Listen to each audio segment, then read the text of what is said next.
sets up blah, blah, blah. And, like, he just chimes in occasionally. It'd be great if the highlights were cut to them, but they're not. And that's just because we haven't told Scott to do that. Right. And I don't know if today is the day to That's try fair. that. Good afternoon, everybody. Thank you so much for joining us here at the First Alert Desk.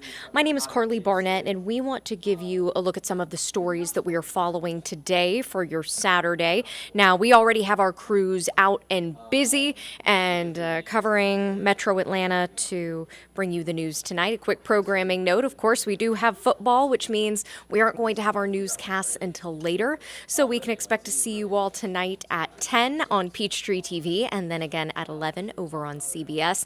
All WANF, we appreciate you joining us, and we want to bring you the latest news and weather. Keep in mind, you can join us here, you can join us on television, you can join us streaming. There's all different kinds of ways that you can access our coverage so that we can keep you posted even as you are out and about on your weekend. Now, we do want to start with a bit of world news that in turn has some local reaction. Very big news happening as of this morning, and that is the conflict that is happening between Hamas and Israel. We have some footage here. A surprise attack by Palestinian group Hamas on Israel. It was combining gunmen that breached security barriers as well as rockets that were fired from Gaza. It was launched at dawn during the Jewish holiday today of Simchat Torah. Prime Minister Benjamin Netanyahu declaring war against Palestinian militants that launched this attack on his country. Israel's National Rescue Service says at least 200 people were killed, hundreds more were wounded. They say this is the deadliest attack on Israel in years. Also here citing the Associated Press, Hamas saying more than 200 were killed in a retaliatory attack by Israel. So certainly a very contentious scene that is playing out here. So much loss of life, so many casualties, and just devastating to see, again, this surprise attack happening this morning, and Prime Minister Benjamin Netanyahu declaring war against Hamas. President Joe Biden speaking today saying that they stand with Israel. We also have reaction from a number of Georgia leaders. I want to take you here. This is the Twitter page of Governor Brian Kemp. I'm just scrolling down here a little bit to show where he shared this video from Prime Minister Netanyahu and said, quote, "This is an egregious attack of war upon one of our nation's greatest allies. The federal government must be swift and unequivocal. America stands with Israel and her people." Not only the governor, but we also have Secretary of State Brad Raffensperger. Scrolling down on his page here, Georgians will stand united against the unprovoked attack on Israel. I call on our leaders to offer unconditional, meaningful support to ensure the safety and prosperity of our key Middle Eastern ally.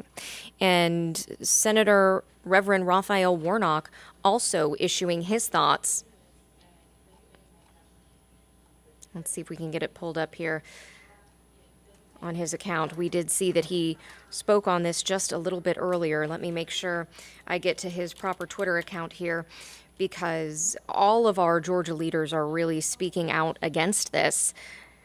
Saying here, quote, "I'm deeply saddened and alarmed by this morning's news out of Israel. We must condemn terrorism in all its forms, praying for the victims of this disturbing violence and that peace may prevail." So we have heard from Georgia Governor Brian Kemp, Georgia Senator Reverend Raphael Warnock, Georgia Secretary of State Brad Raffensperger, these local leaders largely standing with Israel and showing their support. We are sure to probably see more of these comments coming forward, but we did just want to give you a look at what some of our Georgia leaders, what some of our local leaders are saying in regards to this violence. I have some more video here just showing the extent, the gravity of the situation. We're going to be continuing to stay on top of this. This is a very fluid situation, but we do know that hundreds of people have been killed, hundreds more wounded, and this was an attack by the Palestinian group Hamas on Israel this morning that involved gunmen It involved rockets that were launched, and this all happening during a Jewish holiday today. The Prime Minister of Israel has declared war against these Palestinian militants. And now we are keeping an eye on those numbers and the number of casualties that have come out of this, a very contentious situation. And we do have some of our local leaders speaking out in response to this. We are gathering more information and we'll keep you updated both on air and online as we continue to learn the latest information. I also do want to take you back out here now to talk about more local news. A sad event is taking place today. There is going to be a vigil to honor the life of a 9-year-old child that was killed this week when they were hit by a car. Just absolutely devastating news. Our reporter, Asia Wilson, she is going to be covering that vigil for us tonight. I want to take you now to our web story. This is going to be updated as we learn more information tonight and we speak to the loved ones who are attending. If you'd like to read a little bit more, we do have that on our website. But what we know so far is that a 9-year-old boy died this week after being hit by a vehicle. This is according to the South Fulton Police Department. It happened near the 2200 block of Creel Road on Wednesday. The boy had to be taken to the hospital where he did eventually die of his injuries. Police say the driver of the car remained on scene, cooperating with authorities. But right now, loved ones are going to be coming together to honor this young boy's life. So I know we have a lot of heavy news coming at you, but we want to be able to tell you about what is going on in our communities, what is going on globally that you need to know about. We're going to take you back out here live because something else that we want to keep an eye on is the weather. Of course, you know, this is a nice change of pace that we've seen, some nice cool weather.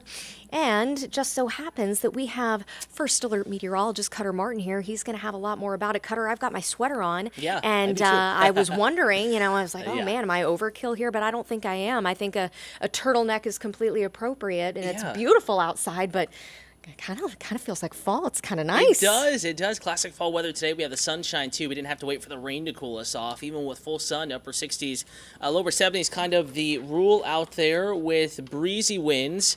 Of course, that's kind of adding to the cool factor as well, and low humidity. So no doubt about it. It certainly feels like fall across North Georgia and Metro Atlanta, no matter where specifically you're watching from.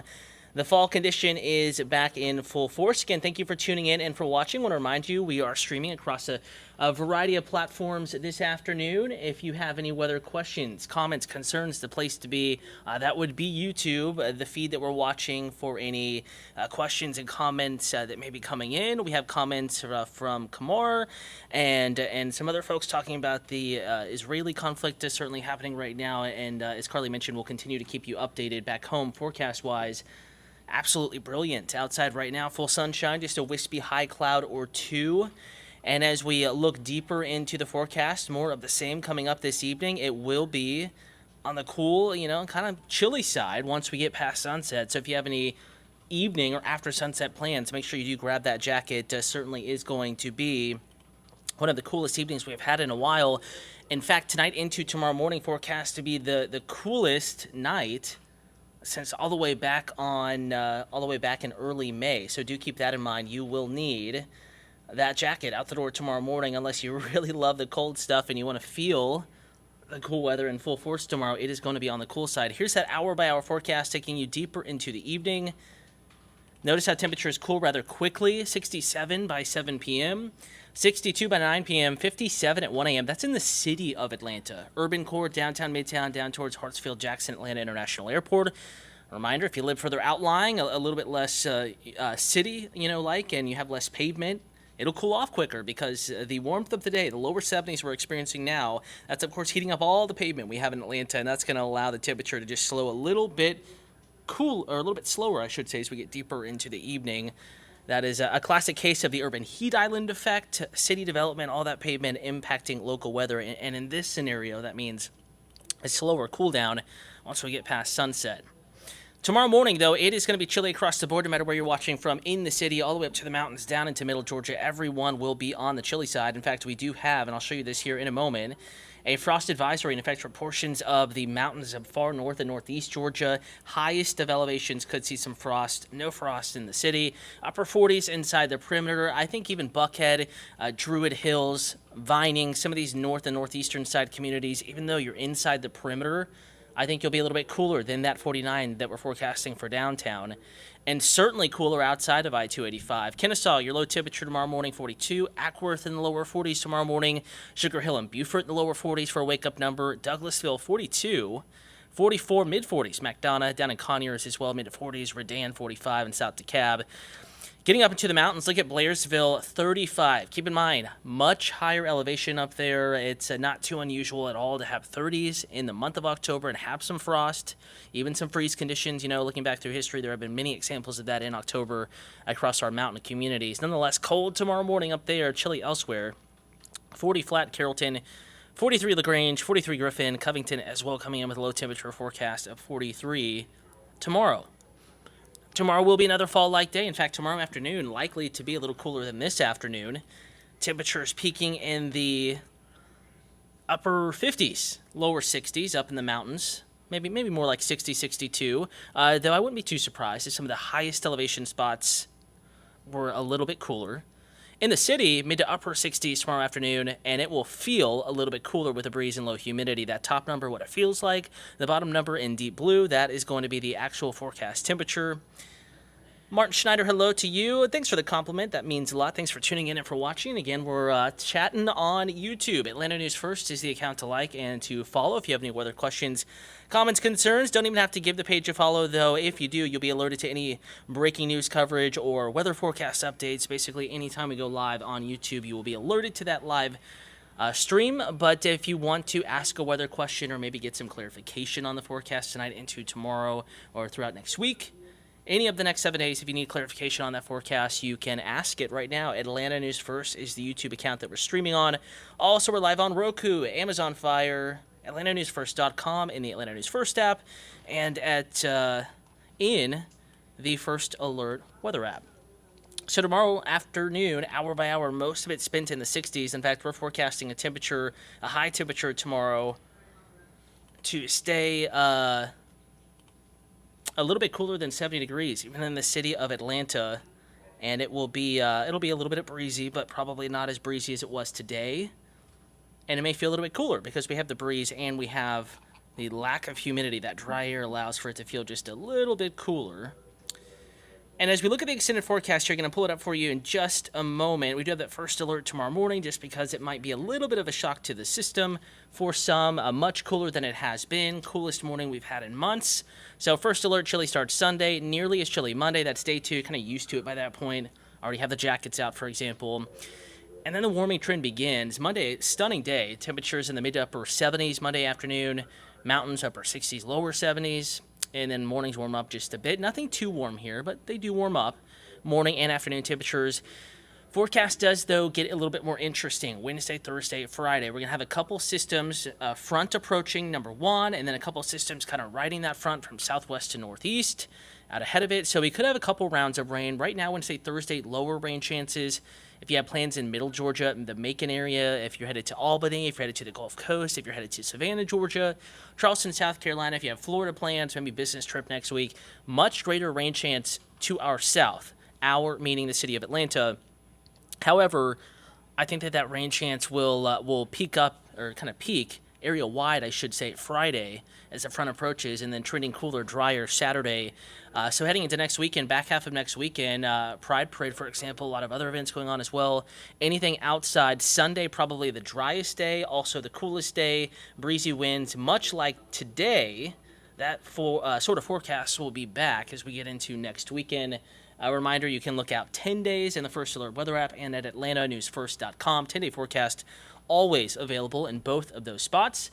And also want to remind you, Karli, Barnett, and I will be back on Atlanta News First tonight at 11 WANF. Before that, at 10 p.m., we're on Peachtree TV, Atlanta CW affiliate.